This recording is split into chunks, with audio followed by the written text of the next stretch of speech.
I wanted to give myself over to it completely. If it was going to give me more power, if it was going to make me feel like I wasn't chained to anyone, I craved that beyond anything else. And so I had come home from work.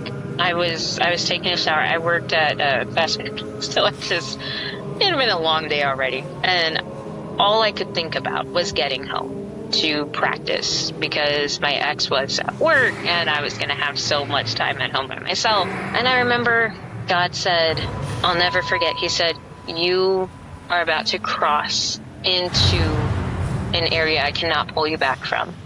And I was so cocky. I remember just saying, I know. Revelation 12:11. And they have conquered him by the blood of the Lamb and by the word of their testimony. For they loved not their lives, even unto death. The things that have been inflicted onto me, the things that I've inflicted onto myself, the Lord healed me completely. All things, all beings submit to him. I could speak the name of Jesus and that evil would leave. All I could feel was a peace and him say, not yet, daughter. I called his name, and within a second, my breathing was restored and I could breathe normally again. I could not believe it. And I saw Jesus interceding for me. And he said to me, I've been protecting you from things you never even knew about. Martyria. Episode 43. Rachel's Martyria. My imaginary friend was a demon. I had one parent who was, I'd say at the time, probably overly religious, but with the best of intention, just didn't want us exposed to witchcraft, didn't want us exposed to anything that could guide us in the wrong direction. And then my other parent was not that way, still had their own relationship with God, but definitely it was more lenient in those areas, not as many convictions. And both came from rough background. So it was, you could see the different extremes of that. So it was weird. My one parent who wasn't as concerned was a truck driver at the time. So they were gone most of the time. So when we were home, I would say the majority of my childhood was like outside educational shows, things like that. But then when they would come home, sometimes we'd be exposed to something else, like TV shows about the occult or things like, because they just really, really enjoy fantasy. So for them, it was genuinely just a show. Everything was just media, but their background was a little bit on the rough side, so to speak. So for them, there is nothing that could ever compare to how they grew up. So for us, it was like, oh, they're fine. I dealt with worse. It's okay. Love both my parents, though. So that definitely had an impact on how I saw things. I grew up with kind of the knowledge that my words meant something. They weren't void. I just saying things didn't really exist. If I was going to say something and it had meaning behind it, that meaning could develop into something else. I was taught from a very, very young age. The one thing, my one parent, who was extra cautious, so to speak, made sure we knew that if it ever came down to it, you choose Christ over your life. And that can be a little extreme for kids. I would say that I may not be as extreme, and they've kind of eased up on the overbearing part of that. But I've even told them to this day that is probably single-handedly the one concept that I never let go of, no matter how extreme it was. Of course, I was little, so sometimes I was a little scared of like, man, is this gonna happen? Like, what's a little paranoid at times. But as an adult, I can see that there is that absolutely was a concept I specifically needed from a young age. I never let that go, never forgot. I never thought it was too much. As an adult, I'm like, yeah, maybe I won't do that with my kids. But You choose Christ over everything else, even if it's your life, even if it's your kid's life, family, no matter what it is, God has to come first. It went from being a concept of childhood to being a boundary in adulthood, where of all the mistakes I've made, that was the one thing that I wasn't going to be swayed from. I wasn't going to be told, I kind of don't believe in God. That was never really a problem. So as you were growing up, then would you say that you would consider yourself like a Christian, like throughout, your childhood into your early teens, that sort of thing? Definitely. My fascination with the occult started early. I think I was 8. Specifically, what it was quite literally the first episode of Buffy the Vampire Slayer. Is what exposed me to the occult. But I didn't want to say the name of the show because to this day, I still love it, but I can't watch it, if that makes sense. It does. It does make sense. It's not like I just changed my mind. I'm like, man, I can't stand that. Absolutely not. I mean, if clips show up on my Facebook, like I'll stop and watch them. And I've been reminded, God will tell me, it's like, this is the extent. You'll never watch this again. I'm like, I know. But it was the first episode of Buffy the Vampire Slayer, and it had to do with a hyena, like voodoo magic from Africa, right? And for my one parent, it wasn't a big deal. I mean, I've seen the entirety of the show now, and that's like, compared to some of the other episodes, it's not even that bad. But for an 8-year-old, that was like, all of a sudden I had this introduction that there was something beyond God. And it wasn't like I wanted to just dive into it, but it was definitely this weird spiritual stirring of like, oh, I don't know why I like this, but I like this. And I just kind of didn't think about it too much after that, but it stuck with me. And I didn't even know what it was at that time. Like, I didn't see the entire episode. It was literally just like the beginning clip of the show. And so I did have, a relationship with God. I never really didn't have a relationship with God. It just, I tried to bring other things into it. And man, mistakes were made. But it almost makes me think like, it's like, I always drink water. I've never not drank water, but sometimes I just put like barley and hops and yeast and let it ferment. And like, that's all I drink all the time, but it's water effective. Like, no, at some point things change, it's not always going to be water that way, but no, there are a lot of people who are that same sort of way, right? Like, I have faith in God, or I believe in God, or I have some sort of, opinion about what that looks like, and it's important to me. But then I also am happy to kind of mix in or blend in or cut in a little bit of, whatever that is. So for you, it sounds like watching shows like Buffy the Vampire Slayer. I grew up watching Buffy the Vampire Slayer as well. For whatever reason, I remember there was some episode about a person who could change into a praying mantis and would kill their boyfriends or something like that. I don't know. This has been, I think that was literally 2 episodes later. Oh, really? That's so funny. Yeah, it's been a long time since I've seen that show, but I think there's a lot of shows like that piqued a lot of people's curiosity, in that sort of thing. So for you, was it a specific type of fascination with either the occult or some sort of like facet of it, or like kind of what drew you into that? After that, when I would see, because the same thing happened a few years later when that same parent was watching an episode of Supernatural, seeing that entire series too, where the one scene I saw, and I think what stuck with me from both of them, the one scene in Supernatural was where first season where one of the demons is talking to, man, I can't remember that guy's name, but communicating with someone else, but through blood.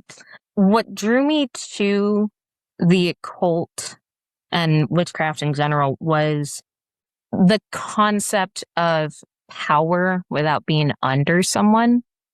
I think is what it was. Not that I felt like God was unfair. I really hadn't been tested, so to speak, in a way that like made me doubt him. It was more with everything I was going through as a child, because it wasn't abusive where I was like in fear for my life. I was being hurt constantly, but it was an emotionally unsafe environment. So for me, the thought of having no control in my physical environment, and then on top of that, if I wanted anything to change, to still have to ask someone, and I praying, it's not like I wasn't also praying. I just, if I could do anything else, I wanted to do anything else too. So it was just the thought about control. And I understood that like Buffy the Vampire Slayer, Supernatural, and shows and movies like it were not the real thing, because I also had that understanding of we're not dealing with flesh and blood. We're not dealing with the mythical side of things that you see in Hollywood. I understood that it was demonic. That's where the power came from. But having that understanding, I think, made it to a degree easy for me to justify, because in my head, I wasn't practicing witchcraft. Even though I knew that's what it was, I was claiming control over the demonic, which I had anyways. So in my head, it was like this gray area that I could stay in.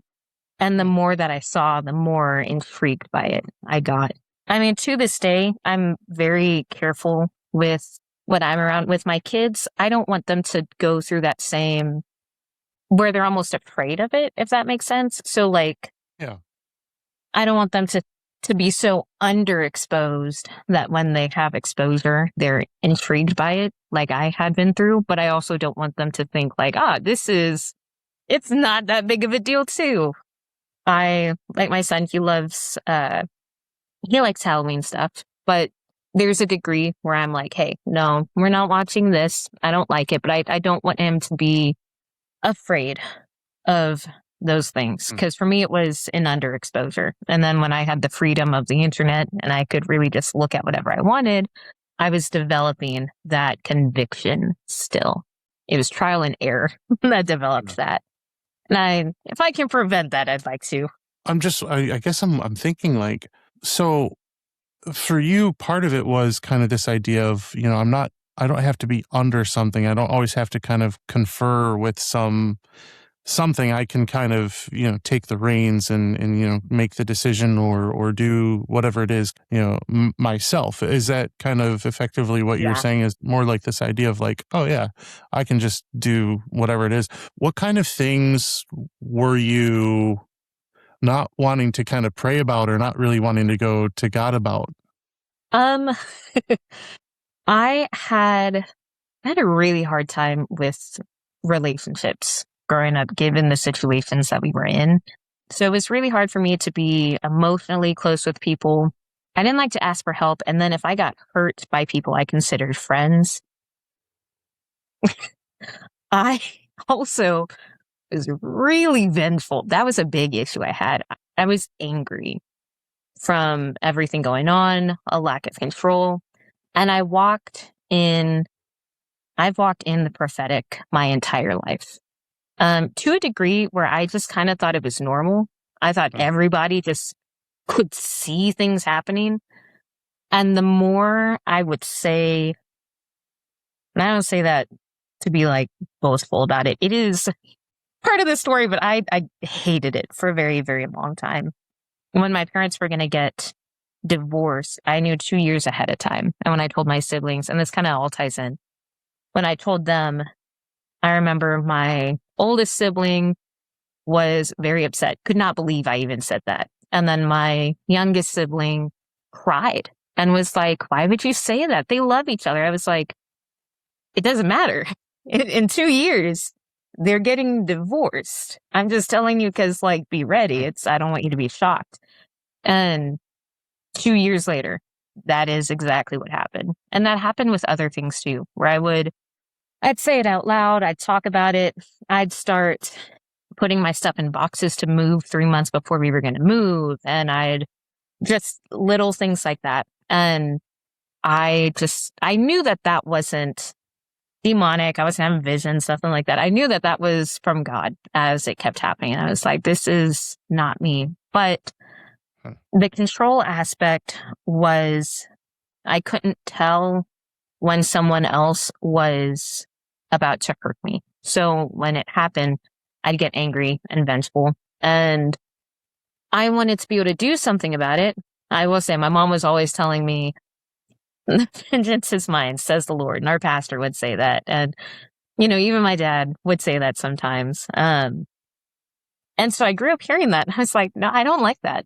He's not doing enough. So I wasn't drawn to the lighter side of witchcraft, or it was like communing with nature and, stars and things like that. 110% black magic.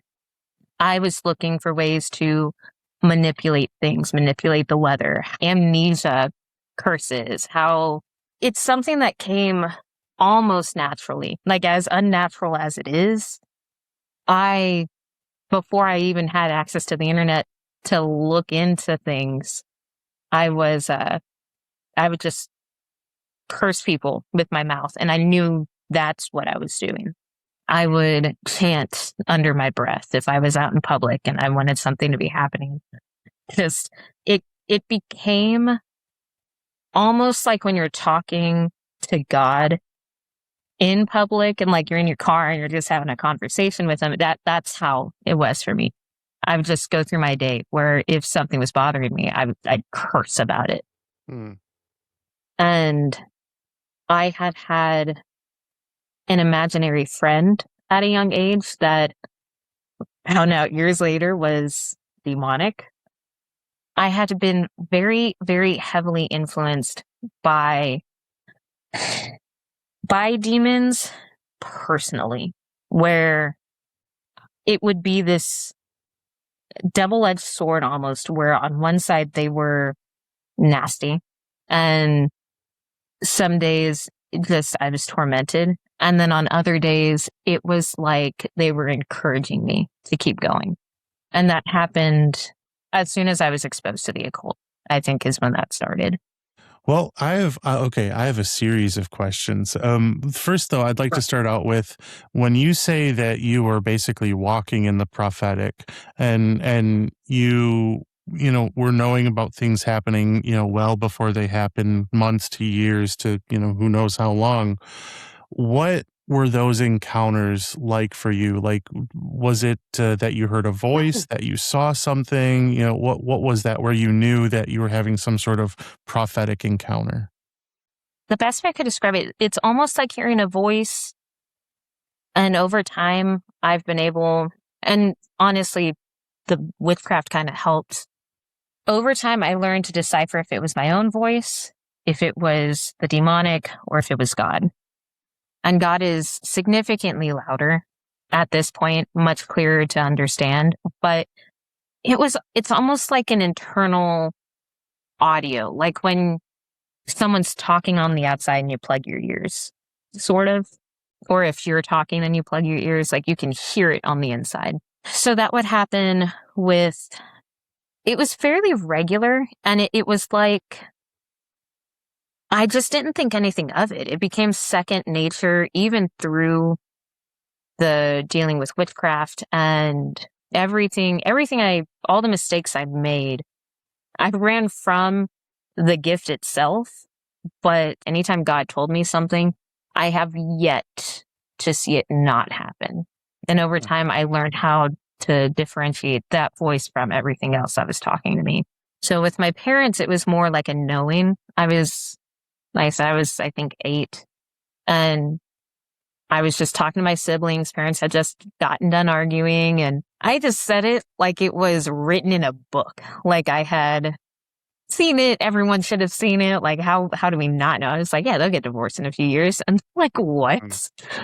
Before that, I had dreams about hell, seeing things trapped there. I want to be vague with that one because I know people believe different things about demons, fallen angels, and such. But I think that dream I don't think I'll ever forget it.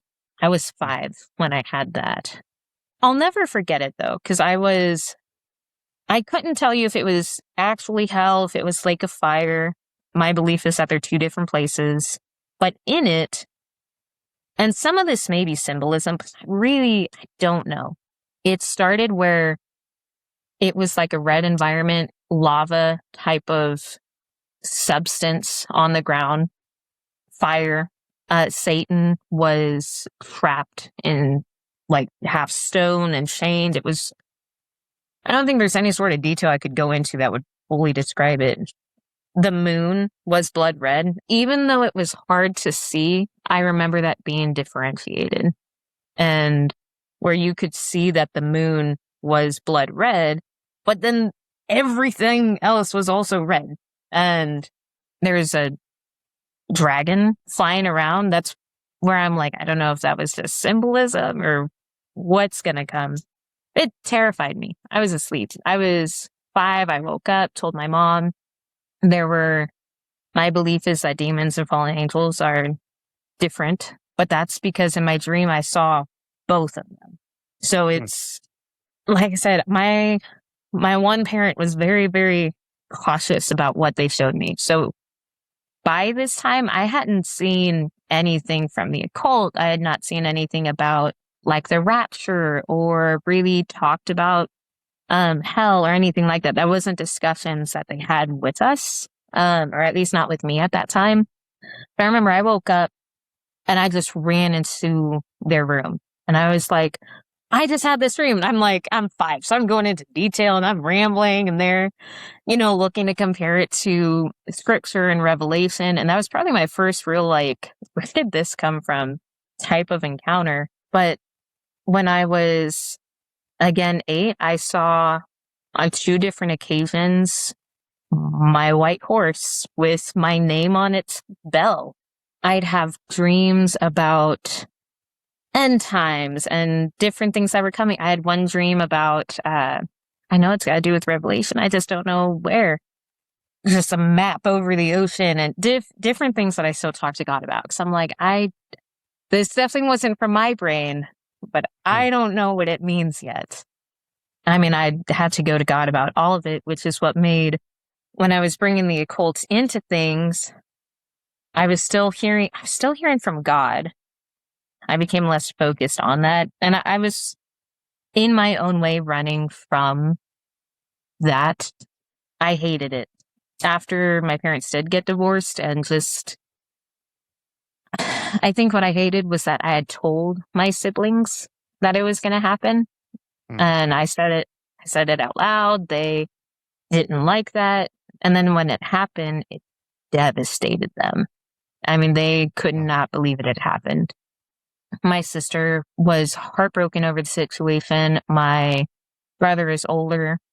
He had a hard time dealing with it. He was 18 when they got divorced, so he was an adult, but it was still, he was devastated by it. It hit him really hard.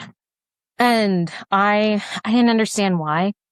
After it felt so like set in stone that I didn't understand why they were so torn up about it.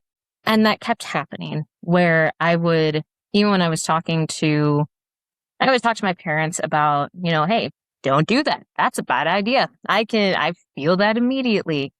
It would get ignored. I'd say it about, my siblings, like, hey, don't do that. This is not good.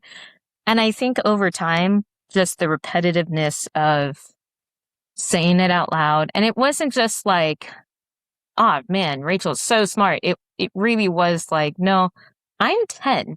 I shouldn't know that what you're about to do is going to be detrimental, but please don't do this. And that continued to happen where I would say it out loud. It would get ignored. And then everyone was surprised and shocked. Yeah. And I, over time, being the I told you so type of kid, it wasn't like a proud thing where I was like, man, I told you don't do that. It was like, man, please, why didn't you listen? And so I would say by the time I was 14, I didn't want to be totally detached from God. And I didn't want to be detached from what he was calling me to do and what he wanted to do. But at the same time, if embracing the occult kind of minimized it, I was also okay with that. And it did. Over time, I stopped. He would still talk to me about things. I'd still heal through one trauma or another, but I wasn't I wasn't hearing as much about the future. Like I said, there were some things that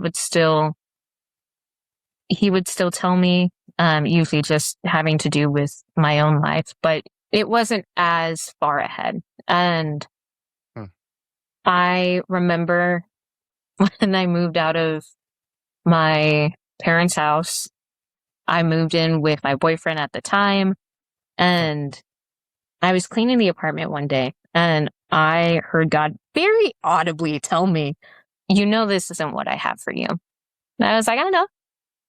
I want 2 years of being normal. I don't want to deal with drama, because my home life while I was living with my parents was not peaceful by any means. It was very chaotic. And he goes, okay, I will give you 2 years of normal. But after that, things are going to get very difficult. And wow, I just said, that's fine. That's okay. Because I was 18 and cocky, and I was like, sure, go right ahead. It can't be that bad. That was a mistake. I will never make that mistake again. But well, moving before we get into that, and I do want to get into that, I'm curious about your imaginary friend as a child. You said that you know now that it was demonic, and I've actually kind of heard this from a few people who I've talked to on the show. Could you go into a little bit more about that? I completely believe that children can have imaginary friends that are just that. It is just their imagination. They go to school, they have friends, they want a friend at home. But when there are assignments, I think, against people, I think that's where that part of a child's mind can be manipulated against them completely. I was in kindergarten at the time, and I remember this girl came into class. Cannot remember her name, nothing else, but I remember she came into class, and her show and tell was her imaginary friend. And I was jealous, because I was like, why don't I have one? Is it, because I'm little. I'm like, do you get assigned this? Like, how does this happen? So I went home, and just, I thought about it for a while, and then I forgot, as kids do. But I was so upset that I didn't have anyone to play with at home, because my sister was too young to replay some of the stuff that, with toys and things that I would play with, and she was little. So we have a 4-year age difference. So I was just into things she couldn't do yet. And I remember I felt a shove all of a sudden, sitting alone in my room, nothing else around me. And in that moment, it was like this entity created itself and began to talk to me. And I was ecstatic. But it felt secret for some reason. And that didn't raise any red flags. I felt like no one could know that I have this imaginary friend. I think maybe the only person I talked about it with was my sister, because we did everything together. But when I was alone, that is when I would talk to it. And I would talk to it about problems I was having and things that were going on. And it would just listen. And I think that was the biggest thing, was it felt like I could see it without seeing it. And I could feel its presence when it was around. And that was probably the hook there, was I was alone a lot. If I wasn't with my sister, I was by myself. And it didn't go away in an inappropriate amount of time, like a regular imaginary friend would, where you grow up, you start talking to it, things like that. I was getting like 10, 11, 12, and it was still showing up. And I was like, there came a point where I was like, what are you? And when I was 12, I would say that's when I realized that it wasn't this like childhood thing that I just kept with me. It was something demonic. When I came to that realization, I began to struggle with self-harm. And I didn't even really understand why. I just, all of a sudden, I don't even think I felt like hurting myself. I just was, for some reason, starting to get drawn to that as well as occult stuff. And that developed into talking to one demonic thing to talking to several that would just show up when I was by myself. Did this imaginary friend, entity, however you want to classify it, you said for a long time it would just listen. Was it also like talking back to you? Was it like giving advice? Yeah. So it was responding. Yeah. So it would listen because I mean, I was little, so, I love kids, but they don't stop talking. But when it would respond, it would be with very generic, like, oh man, that's rough. I'm so sorry. You should do this instead. And it would say things like, well, I'm here. You have me. It's okay. We can play together. This very basic things that for a kid can be interpreted however they want. And I think that's what didn't raise any red flags. It wasn't telling me to do anything that like a parent would feel like getting involved in. Like, something's going on with my child. It was just very under the radar type. And that just continued. But at 12, when it transitioned into the demonic and I was aware of that, I just didn't stop talking to it. I knew exactly what it was. And I think there were times where I would tell it, like, I want you to go away. And it would always come back. And sometimes there were more. And sometimes it felt like I was never truly alone. And like I could always talk to something, which I think was also very appealing. Did you ever see it? Or was it always kind of like an invisible something? I don't think I saw anything until I was 12. It always felt invisible. If anything, I would feel it. I physically could tell when it was around. I'd been touched by it, like as far as it would like shove me, or it would like, I could feel its presence. But I didn't really start seeing anything until I knew what it was. I think the imagination part of childhood, like I always pictured it as like this other little girl who was my same age and would just show up and start talking to me. But that turned into shadow type figures and having dreams about fallen angels and the demonic. And there would be some days where it felt like I was being tormented. They just wouldn't stop talking. And that continued for a very, very long time, where it wasn't even, because I've had some depression since I had my son, my oldest. But it really stopped after I had him. It's never been as bad as it used to be. But before I had him and was pregnant with him, it would be sometimes whole days and weeks of just hearing nobody loves you, nobody wants you around, you aren't needed, nobody's going to care if you die. And it would be that mixed with encouragement for the occult, where it was like, you can just curse them. Just this is what you say. This is how you say it. Look into this. I'd get ideas about how to get deeper into the occult while also being encouraged to kill myself. And that started at 12.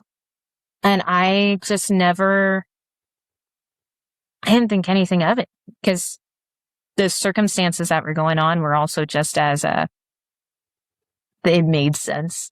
I remember I used to play games with them.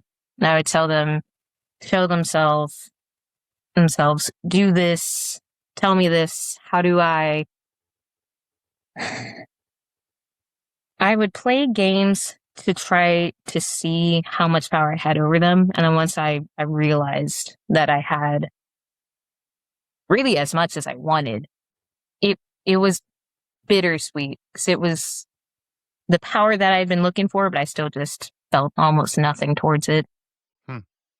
When you are hearing them talking, how are they sounding to you? Is it your own voice you're kind of hearing, or is it like very distinct, separate voices?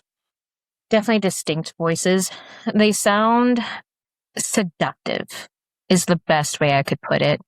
It was like having everything you'd ever wanted voiced to you, if that makes any sense. It was, goosebumps on my skin. They would start talking, and if it was a good day and they weren't just trying to torment me, it felt like power. They sound like someone with the most velvetiest voice talking to you. If you're being drawn to it, it's like the feeling of almost like euphoria, like you would do anything it's telling you to do. Like you have no reason to distrust what's talking to you, even if spiritually you know, like this is not good for me.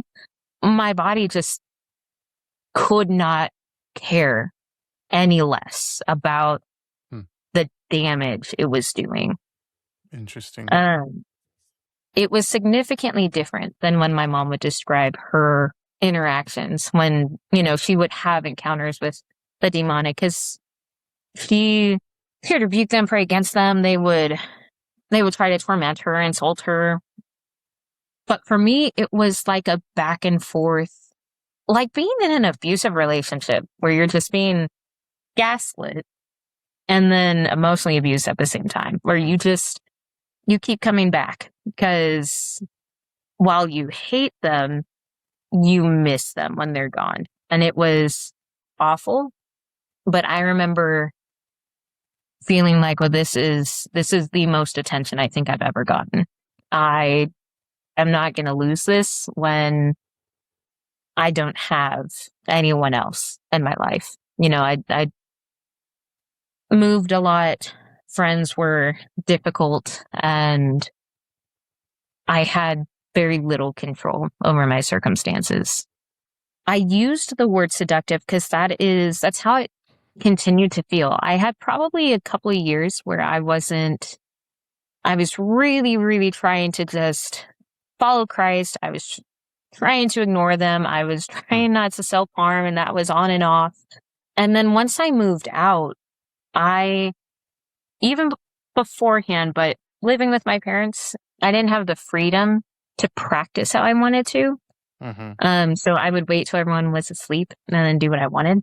And I was getting to where, how do I describe that? It was like no other relationship could compare to the relationship I was developing with the demonic. Like I said, I had moved out. I was living with my boyfriend, and I could not wait for him to go to his video games after we'd get home from work. Because while he was playing his games, I would go in the room, lock the door, and I'd start practicing. And it was like adrenaline and sensuality mixed into one. It was addictive.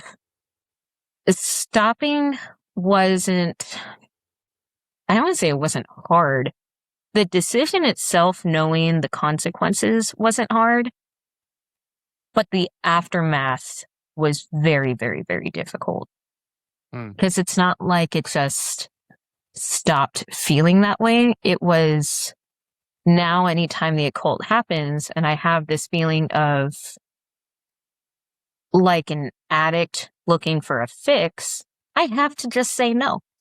And God was very, we talked a little bit about it when he told me I was getting to a point where he wasn't going to be able to draw me back. It wasn't because he was going to become unforgiving or anything. And I understood that. It was, my mind was getting to a point where I was contemplating giving my soul over and wanting to dive as deep and as dark as black magic can get, so to speak.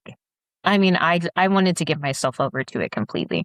And if it was going to give me more power, if it was going to make me feel like I wasn't chained to anyone, I craved that beyond anything else. And so I had come home from work and I was taking a shower. I worked at a fast food. So it had been a long day already. And all I could think about was getting home to practice because my ex was at work and I was going to have so much time at home by myself. And I remember God said, I'll never forget. He said, you are about to cross into an area I cannot pull you back from. And I was so cocky. I remember just saying, I know.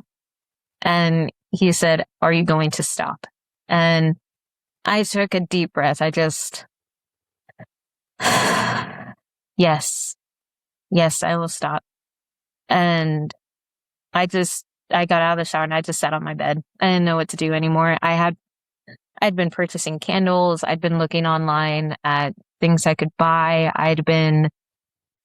I had begun to invest into it. I was starting to establish my altar. And like I said, I still am, but a big, go big or go home type of person. So I was going to become invested. And I just sat there. I was like, I have to throw away this and this and this.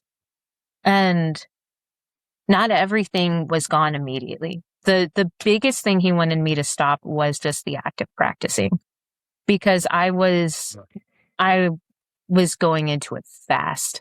Like I said, it was all day, every day. I was cursing or chanting, or I'd cursed family. I'd cursed ex-friends. I was looking for reasons to continue doing things like that, because I enjoyed the thought of being able to see them suffer from causing pain to either myself or other people close to me.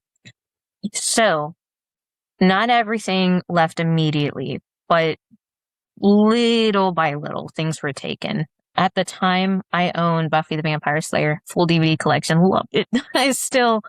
That was taken recently. But he didn't immediately say, throw everything away, you've got to go 150% this way, which I'm so thankful for, because he didn't strip everything from me. He just told me to quit practicing, and he would catch me, because there were still moments when I would, without thinking, start chanting and cursing. And I didn't even realize that that's what I was doing. Like, it wasn't, in my head, it wasn't active. I wasn't trying to practice, but that understanding of words have power, I was like, this is a gray area. It's fine. And he would tell me, he's like, no, this is still, he's like, what you're wishing for is still destruction. And it is still witchcraft. And then that turned into kind of seeing even things in, like, a church I used to go to. They got a little involved in something that was occult, but they weren't aware of it. But I was actively practicing at that time, and I was like, oh, this is a cult. If I'm going to do this, I'd rather do it at home. I don't need to go to church to do it. He was showing me the black and white, like, hey, this is bad. We need to stop this. But it was little by little. That first year was awful after I had stopped. Halloween was a very, very, I loved Halloween. And I understand that intent is a big part of what makes that day. It makes the difference between if it's a day about the occult or if it's just another day of the year. And because I knew what my intent had been previously, it made that day, like, I just couldn't celebrate. I couldn't be a part of it. For the next 3 years after I stopped, the closer Halloween got, starting usually in September, it felt like my soul had been lit on fire, and not the good kind of fire. Not like God within me. I mean, it felt like internal torment for the entire, like, the next 2 months, starting beginning of September until usually a few days after Halloween was over, because witches begin to gather supplies and they're planning their rituals for Halloween, and they're starting to chant more. There's an uptick in, statistically, there's an uptick in most crimes around Halloween. And it was like I could feel everything that was happening around me, and I couldn't be a part of it. And it burned from the inside. I hated it. I remember one year I cried to my mom, and I was distraught. I said, you have no idea what it feels like to have your soul lit on fire and you can't do anything to put it out, because nothing helps. I started drinking, and I was just trying to numb that feeling of torment. I told her, I said, there's nothing I can do. I did this to myself, and it gets less painful every year, but those first 3 years were awful. It felt like being stripped down to nothing. And then that day would pass, and I would start to feel more like myself again. But it was like I was so internally at war over not being able to practice, not being able to be involved, that I would never turn away from God. Because if that is even a fraction of what it would feel like, and I had gone the other way, I was trying to do better in following him, if hell even feels a fraction of that, I would not wish that on anyone. I cannot describe enough how awful it was. And just knowing that I had made that decision. I did that to myself. But after the 3rd year, it started to ease up, and it wasn't as bad. I stayed away pretty much from anything Halloween related. When that time would come around, I was at home. I didn't go to trunk or treats, didn't go to any church events. If it was Harvest Festival or Halloween related, I was at home. You just kind of just briefly mentioned earlier, your mom had also struggled with kind of demonic attacks in a way. Does your mom have similar giftings to you, like prophetic giftings or anything like that as well? Intercession.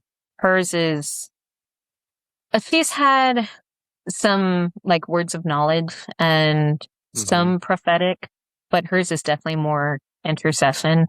I don't know anyone who can pray like she does. And that's such a weird statement, but like if she says that she's praying for someone, it's, in the closet, war room type. I myself have had situations that should have been horrible, gone the complete opposite direction, but I fully believe it was because she was praying that they didn't. I had an accident when I was younger where I was run over by a semi-truck, should have ended up an amputee, and everything just coincidentally happened to be lined up. The right doctors, the right hospital, right circumstances. Now the only thing I have left is scarring and a little bit of nerve damage, but nothing that makes living bad. I'm not on disability. I mean, I've been able to do things that even doctors said, like, oh, you shouldn't run, shouldn't jump, shouldn't do this. And my first job was Sonic. So, Yeah, you got a roller skates for Sonic, right? Or do they not do that anymore? I don't remember. it's up to you. You can do either, but Uh, the location I worked at was definitely a lot of running, a little understaffed. So it gotcha. was always busy. I was never just like chilling inside. The other thing, so I guess the reason that I was asking about your mom is not to know about your mom, but I feel like with a lot of the people who I've been interviewing and talking to, and just, several of the guests on the show who've talked about, encounters they've had or interactions they've had with the demonic, whether it be through witchcraft channeling or what have you, paganism, some sort of satanistic thing, whatever it is. One thing that I feel like I've noticed, and I feel like I'm picking up on this here as well, is so far what you've shared is how, you said, like I was lonely. I wanted a friend. I felt this way. So I wanted, so like you're saying, like I invited all of this onto myself, right? Like you've kind of shared, all these things are things that I have done to myself.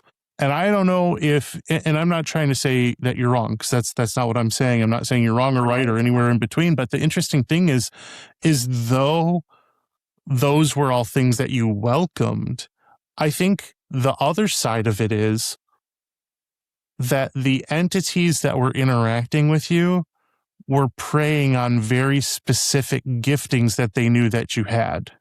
Yes. And so I think that that's one of those things where it's almost kind of like the final trick, like, oh, you wish this all on yourself. I mean, I wish, I wish people knew how good unclean spirits, demonic entities, however you want to classify or categorize these entities. I wish people knew how good they were at pinpointing what our spiritual giftings were. And if only we could like be so good at like recognizing those things. Cause like you said, your mom has the gift of intercession. The intercessory prayer is paramount. I wish more people had intercessory prayer ability. And there was a person who I interviewed very early in the show who had shared on social media afterwards, and I've talked about it several times. I'm so excited to talk to her again, but she had said she was praying one day and she was like a people pleaser, like, oh, needs it, like, I'm going to help them. I'm going to be there. I'm that person. I'm going to be there for them. And God said, I never asked you to be a people pleaser. I asked you to be a prayer warrior. And but here you are trying to do my job for me, and so it's like this sort of thing where it's like they saw the gifting that you had and they're like, we know exactly what we can do with this to take, and like you said, they would speak good to you until they would try to tear you down. And so there's this like interplay of like, we know that she's useful, but we have to strip her of a certain amount of her humanity so she's willing to keep walking down this path, to the point where God even had to intercede and say like, look, you're going to a place where I am not going to be able to like have this relationship with you anymore.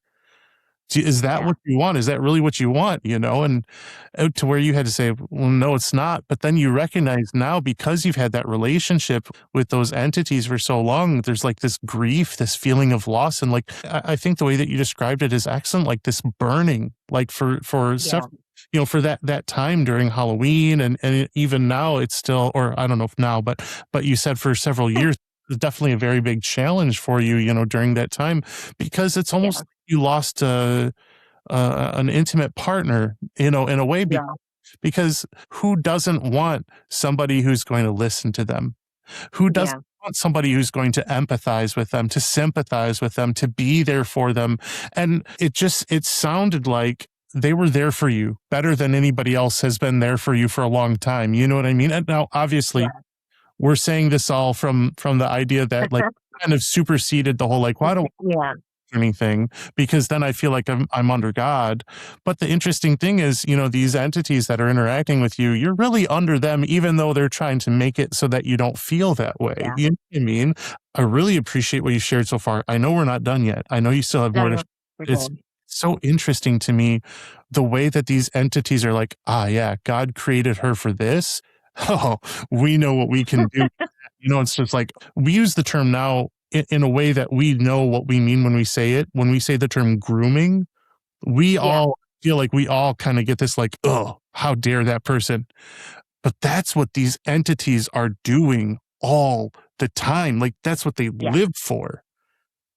Yeah. You were a And child, and they knew exactly what they were doing with you. You know, I think, so challenging to me. Oh, it was 110% God that kept me from getting farther, because there were boundaries I wouldn't cross. At least I hadn't gotten to a point where I felt comfortable crossing them, I should say. Tarot cards, Ouija boards, palm reading. I remember even when I went to prom with my high school boyfriend, they had a palm reader there. And I was like, what? sure. That was like the after prom, like, one of the like stations they had. And I remember I looked at it and he was like, oh, do you want to do this?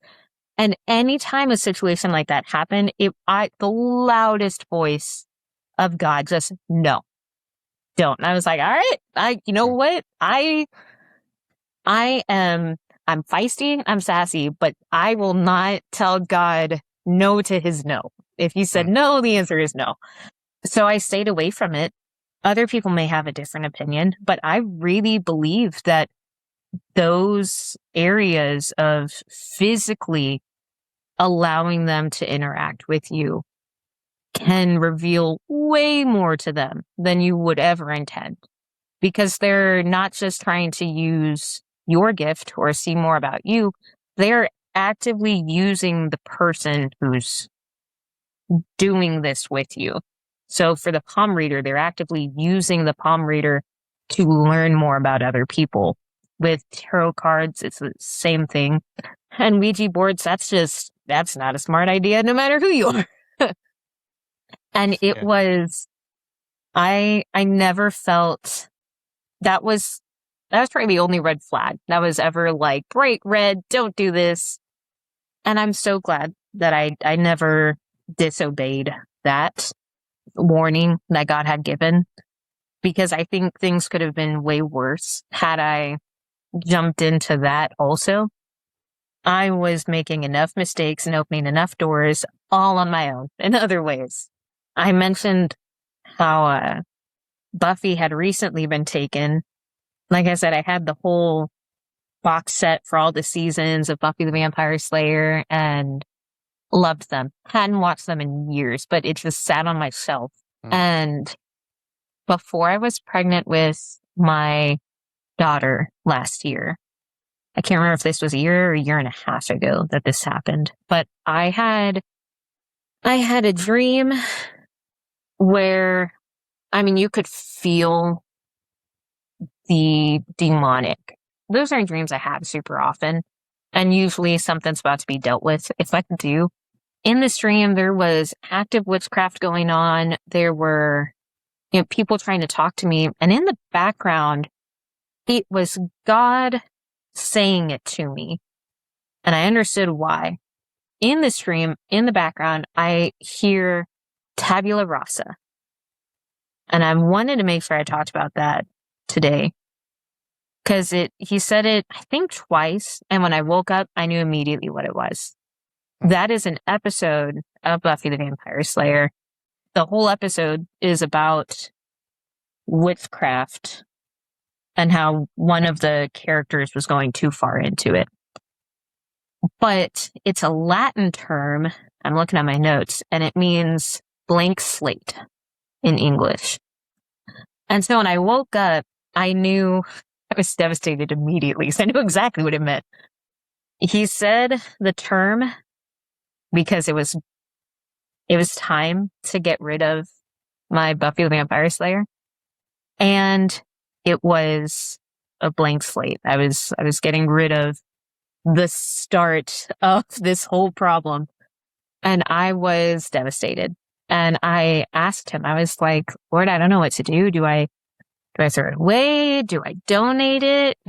And he says, do not allow anyone else to come under what you've been brought under. And, or what I guess I had been under. And I knew what that meant too. So I took all of the discs, I looked at them, and I just took a deep breath. I think I cried. And I cut every disc up and then threw it away. And he essentially, in no way was anyone, not like Buffy's not free online if you can stream it, but it was about me not putting it back out there for someone else to find and have the opportunity to watch. He told me, I think it was before I was pregnant with my daughter, like last year. He mentioned that too. He said, when you have your daughter, you do not need her to have the same opportunity that you did to get involved with witchcraft. And I was like, yes, that's true. I'm so devastated when I think about it. Like it was the right decision, but it still makes me upset. Recently, like a few months ago, even more recent, I had another dream where, I don't know if you've heard of the Hat Man. He's a demonic entity that's fairly common. Yep. In my dream, he was standing on the outside of our property perimeter, just staring into the window, but he couldn't get into the property. And when I woke up, I've had several dreams over the last year of things like that, just demonic entities trying to get in somehow, and they can't. And when I woke up, I remember the Lord said,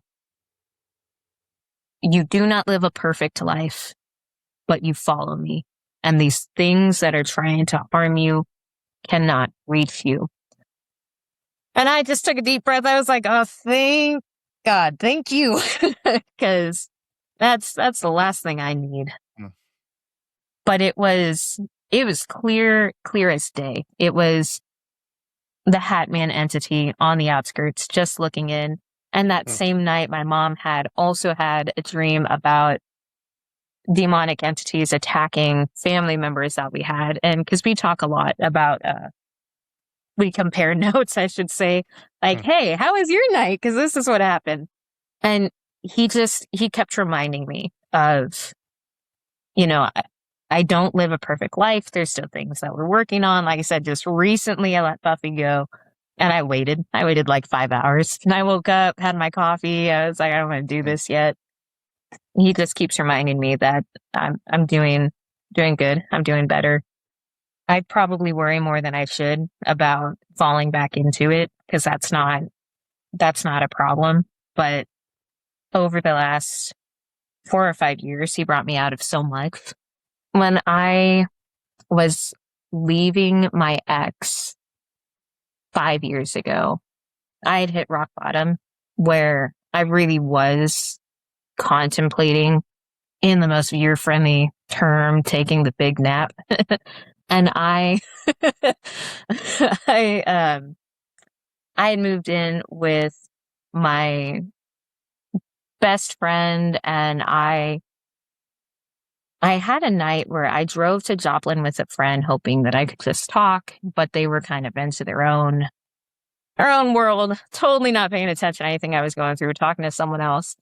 And I was left in my own head, even around people. And that was probably the worst I think I'd ever been attacked demonically, because the entire drive there and back, it was like an hour and a half. So 3 hours or so of just repetitive, you should kill yourself. No one loves you. No one needs you. The person sitting right next to you, they're not even paying attention. They don't really care about you that much. They don't love you. No one loves you. I mean, just over and over and over. And by the time we had gotten there and back, it was, I think, 3 or 4 in the morning. And I was in such a dark place. I remember I went into my room at their house and I just wailed. I just was tormented. I turned on the song that currently felt the most relatable to me, and I just cried. And I kept asking God, it's like, please just bring me home. Just take me home. Please just bring me home. And I wouldn't stop saying it. That's all I could say. I rolled around. I mean, that is the most tormented I had ever been. I couldn't sit still. I was just rolling and crying. And after about an hour of that, he silenced everything that was going on in my head. And I heard clear as day. It was probably 5:30 in the morning by this point. He said, I'm going to try not to cry, but he said, if you choose to come home, I will embrace you with open arms. He said, but I have more for you. I took a breath, and I sighed, and I finally went to sleep. And when I woke up, I was still super depressed, but I had made it a day more than I had planned. And I think a month later, I ended up pregnant with my son.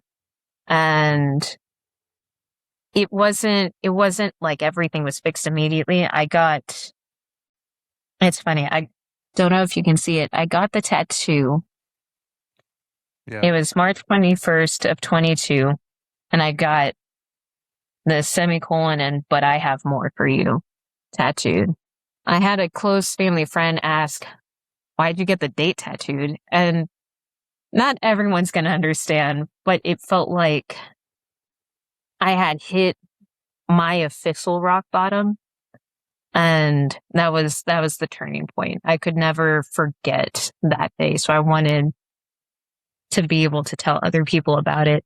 And after the occult still being, I'm not necessarily drawn to it, but when it comes up, I'm hesitant, I should say. I've told my sister when we've talked about it, I said I could never willingly get involved with anything that I feel like has that surrounding it.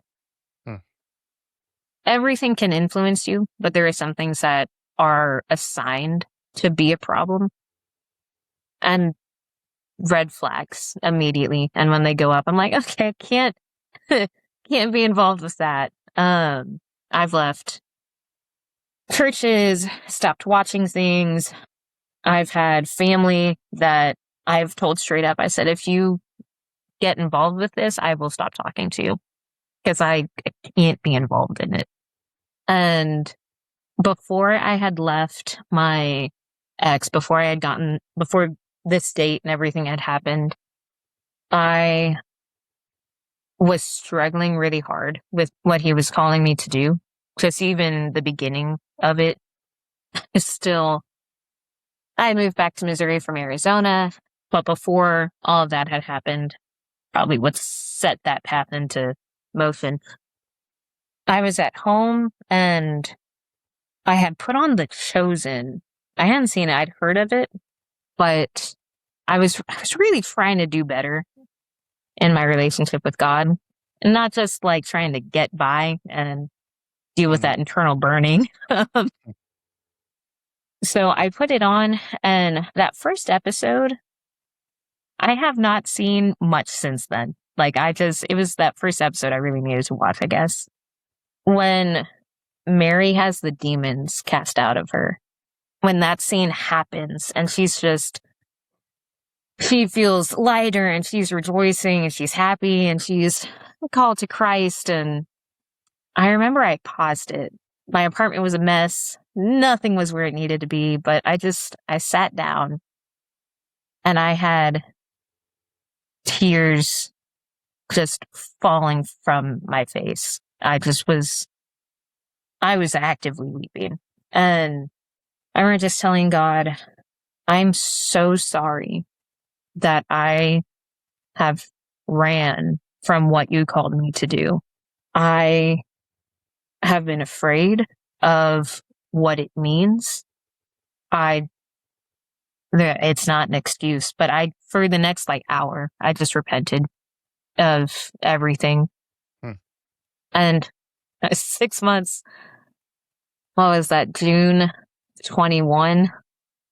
And over the next 6 months, it was like the spiritual attacks just became relentless. And they led to that March 21st of just, I felt like I was at the end of my rope and I didn't know what to do. Everything, how would I word this? Everything goes back to witchcraft, is what I've come to realize. I would argue that most, if not all, sin is tied in with that, because everything that tried to take my life or invade it, get me to stop following God, could all be tied back to that. Not that it was all, like all the sins, never killed anyone, but down to the plans I had, the self-harm, things I was doing because the demonic was attacking me. And I can't believe how far I've come from that. But it's been, sometimes I feel like I can only stay home if I don't want to be around it. When I got to March 21st, it just felt like there was nothing left. Everything had been stripped from me, from relationships to friendships to just stability in general. And that wasn't God's fault, but it was the 2 years of really hard times after that 2 years of normalcy he said he'd let me have. Yeah. I think the reflective nature in the way that you're talking about it is so fitting. If you end up surviving your spouse and in 5 years you want to talk to me about your spouse, right? It's going to feel this way, right? And so I mean, I think that that's why I say, like, I really appreciate the perspective that you're coming from, because it's grieving the demonic in a way. And like, I know on this side, right? On this side, we may feel like that's really odd, but like, I completely understand what you're saying. You know what I mean? Like, I feel like that is a very, I don't know, even before we got together today, I felt like God was saying, like, this is an important interview. But anyway, this is not aggrandizing you. This is just aggrandizing what God is doing. But like Rachel, I really appreciate everything that you've shared so far, and just the way that God has been so intentional. First of all, I love that God interacted with you in such a way that said, you know, should you do X, Y, Z, you'll be beyond where I can be. And as Christians, I think the immediate thought is like, well, wait a second. I thought there's never, you know, anywhere too far that, you know, God can't rescue us from. And I think the interesting thing is, like, I don't think God was trying to contradict himself when he said that to you, but I think he was just very, very much in a real way recognizing that, like, hey, you can hear my voice, but you're going to get yourself into a place where you're not going to be able to hear my voice anymore. You're not going to be able to have this intimacy anymore that you're able to experience. You're not going to be able to interact with me in the way that we have cultivated and that I've literally born into you. So God is so good, and he is so intentional, and he spoke to you at just, you know, all the right times. And coming from a person who can be stubborn in their own right too, I do appreciate that as well, where it's like, I can be stubborn, but God says no, then it's no. Like, I love that. If somebody who has a similar background to you, and I appreciate that you spoke so candidly about the fact that you're like, do I want white magic? No, waste my time. No, I went straight into like, I want the dark stuff. I want people to be like, I want to avenge, you know, myself on people and, you know, all this sort of thing. There are so many people. We live in a very polite society a lot of times where people are like, oh no, I wouldn't wish harm on anybody. But we recognize there's a reason that God had to tell the Israelites, like, vengeance is mine. I'll take care of it, you know, because there are people who very much feel that sense of like, I want revenge for whatever has been done to me, or even real or perceived or anywhere in between, right?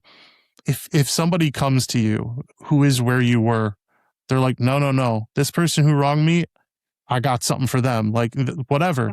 But then just one Sunday morning, they're like, Rachel, I kind of want to go to church, right? This person goes to church for whatever reason they go. What would you say to that church? How would you encourage that church to welcome that person? I would say just with a compassion that doesn't come across as pity. Because I find that when I do discuss my dealings with the occult or demonic or anything related to that, people tend to treat it like it's taboo immediately, which while we can understand that it's not good, I think the minute you make it weird is the minute that person feels like they can't really share about what they're struggling with. I would just encourage the church or anyone who's trying to minister to people with that to understand that only God can bring them out of the way they're thinking. That's not, no one else could have told me to not want to get revenge. Plenty of people tried, and I was like, no, that doesn't, you don't understand how my brain works. It took time and God just saying, hey, let's work on this one thing at a time. This is 7 or 8 years later, and there's still things he's like, hey, you got to stop doing this. It's not the church's responsibility to make someone feel guilty for something they're going to feel guilty about anyways. Open conversations and being understanding and not trying to solve the issue, not just telling them to stop. Because the one thing that's going to fix whatever issue anyone has is going to be growing that relationship with God and with Christ, and being able to understand that you're not alone in the journey you're on and not being singled out for it.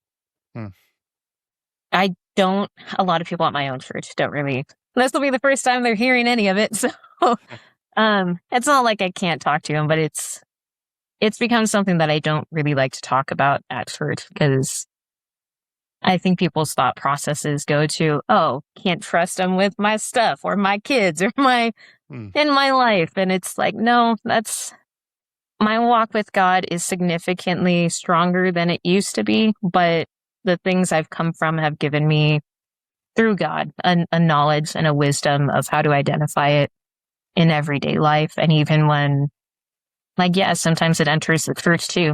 And I think if the church is blind to it and they're not willing to acknowledge the existence of how the demonic works, it puts them in harm's way to a degree where they're not prepared if someone comes in with a backstory like that, or if someone comes in with the intent to harm. Yeah. It's so challenging because in a way we want the church as a whole to respond to people in a way that's very Christ-like. But then at the same time, the church is also filled with humans who sometimes have very human reactions to these things. And so, prayerfully and hopefully, with people sharing their testimony, as you are sharing your testimony, the church will be able to respond to people with more compassion, like you're saying. I mean, not like you're some sort of, leper that needs to be put outside the town square and, no, but as a person who was created with intent, who was created on purpose with purpose, and as a person who is also an imager of God, just like I am an imager of God. I think one of the most interesting parts about when I ask that question is oftentimes the reminder is just remember that person is a human too. And, you would think that would kind of be the obvious, but it is, we get so caught up in the way that we see things, the way that we think about things, how we feel about things, that when something comes in and disrupts that, like you're saying, like it can expose a person and in a very bad way. So I really appreciate the wisdom in not only the response, but I guarantee that there is so much more that we could really talk about and dive into. And I know that you share different stories and experiences, and even your testimony, I found it online as well. If anybody wants to know more about you or just, hear more about you, is there a place online where they can find you? TikTok. I'm chronically online way too much than I need to be. I would say TikTok at The Real Rachel Lynn, Facebook, Rachel Evans, or even my email address, because I know some people just don't like social media. And that's rachellyn.england@gmail.com. I definitely love talking to people about this, and I'm trying to get better about sharing online because he bothers me about it. So that's why he told me the other day when I made my one post, I felt like I needed to share a little bit about, hey, I'm not just saying this because I think it's fun to watch people get saved. Like, no, this is something that it's actively a work in progress, and every day something else is taken out. Sounds a whole lot like sanctification. Not to throw out the word sanctification, but sounds a whole lot like sanctification. That's awesome. God is always in the process of refining us like gold in a refiner's fire, and sometimes that debris can be a challenge to let go of, but I think that's one of the things is he is so wise and caring and intentional in the way that he does it. And yeah, I don't know, but well, I do know that God is good and so amazing in his willingness to do that with us. Rachel, again, I really do thank you so much for your time and your willingness to share your testimony here on Martyria. Thank you so much. Thank you for having me.